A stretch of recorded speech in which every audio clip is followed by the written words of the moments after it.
గురుభ్యో నమః.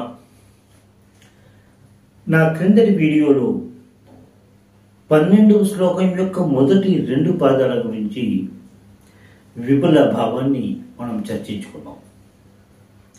3-4 పాదాలు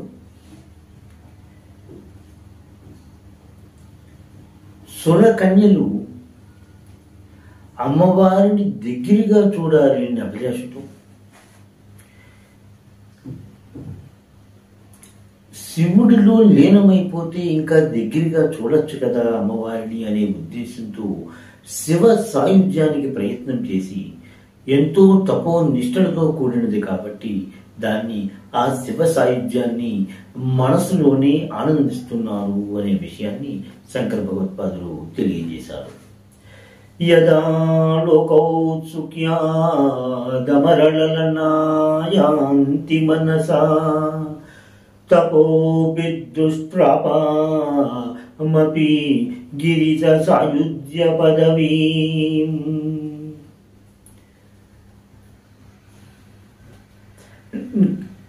సర్వసాధారణంగా స్త్రీలకి అదొక నైజం.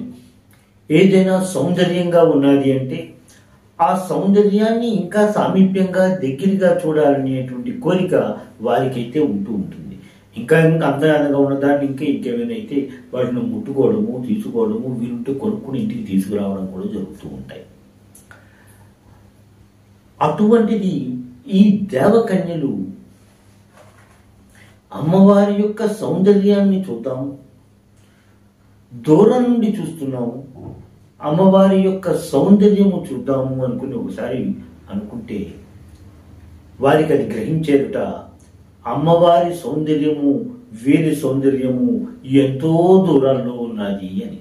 అంటే వీరి సౌందర్యము ఆవిడ సౌందర్యము ఎందుకు పనిచేయదు అనే విషయాన్ని అయితే వాళ్ళు గ్రహించారు.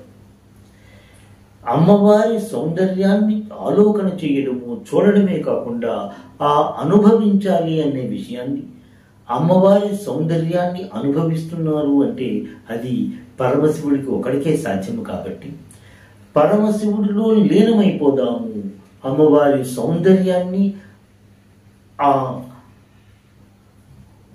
అభిజ్ఞ స్వరూపాన్ని, ఆ తాదాప్యాన్ని వీరు కూడా అనుభవించాలి అనే కోరికతో శివుడిలో లీనమైపోదాము, శివ సాయుధ్యము పొందుదాము అని. శివ సాయుధ్యం ఎంత కష్టదో కదా. అంటే ఎన్నో వేల ఏళ్ళు తపస్సు చేసి ఎంతో నిష్టగా ఉన్న వాళ్ళకి కూడా శివ సాయుధ్యము లభిస్తుందో లేదో కూడా తెలియని దుర్లభమైనటువంటి శివ సాయుధ్యాన్ని వాళ్ళు మనస్సులోనే తెలుసుకుని ఆనందిస్తున్నారు అనే విషయాన్ని శంకర భగవత్పాదులు తన 3-4 పాదాల్లో తెలియజేసుకున్నారు. ఇక్కడ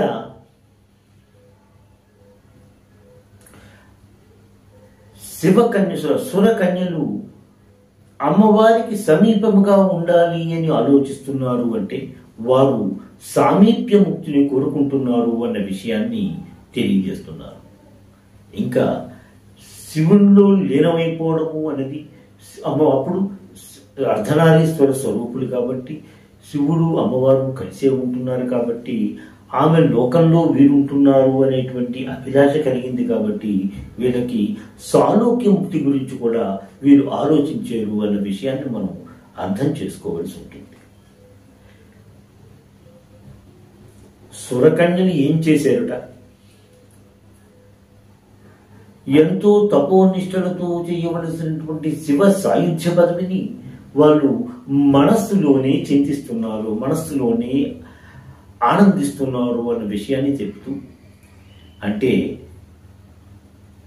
అమ్మవారి సౌందర్యము, అమ్మవారిని యొక్క పొందడము అనేటువంటిది మానసికమైన విషయము సుమా, ఇది కళ్ళకు సంబంధించింది కాదు సుమా అనేటువంటి విషయాన్ని శంకర భగవత్పాదులు ఈ సురకన్యల ద్వారా మనకి తెలియజేశారు.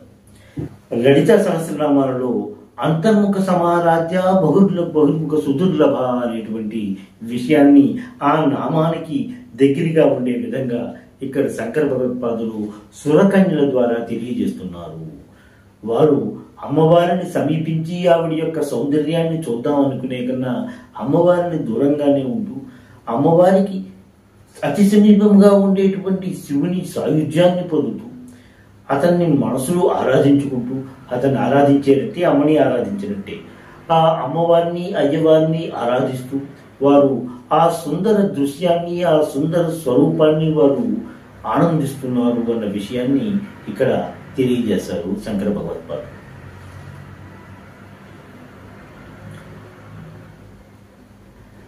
అమ్మవారు వాంఛితార్థ ప్రదాయిని కాబట్టి ఇంకా కోరుకున్న దానికన్నా ఎక్కువే ఇస్తుంటూ ఉంటుంది కాబట్టి అమ్మవారిని దర్శనము చేసుకుందాము, అమ్మవారి యొక్క సాయుధ్యంలో మనం ఉందాము అనుకున్న వారికి శివ సాయుధ్యాన్ని వెంటనే ప్రసాదించి తర్వాత ఆమెలోకి తీసుకుంటూ ఉంటుంది అనే విషయాన్ని కూడా ఇక్కడ శంకర భగవత్పాదులు తెలియజేసినట్టుగా మనం గ్రహిస్తాం.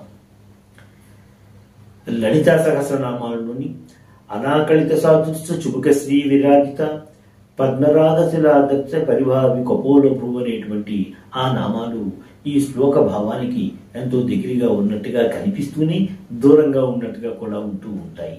దాని గురించి మనం తర్వాత ఇంకెప్పుడైనా మాట్లాడుకుందాం. ఉమా సహస్రంలో గణపతి ముని కల్పదేవ వడితాం చ పార్థివై భావై వయం తులయితుం న శక్నుమః తాం కిం పునః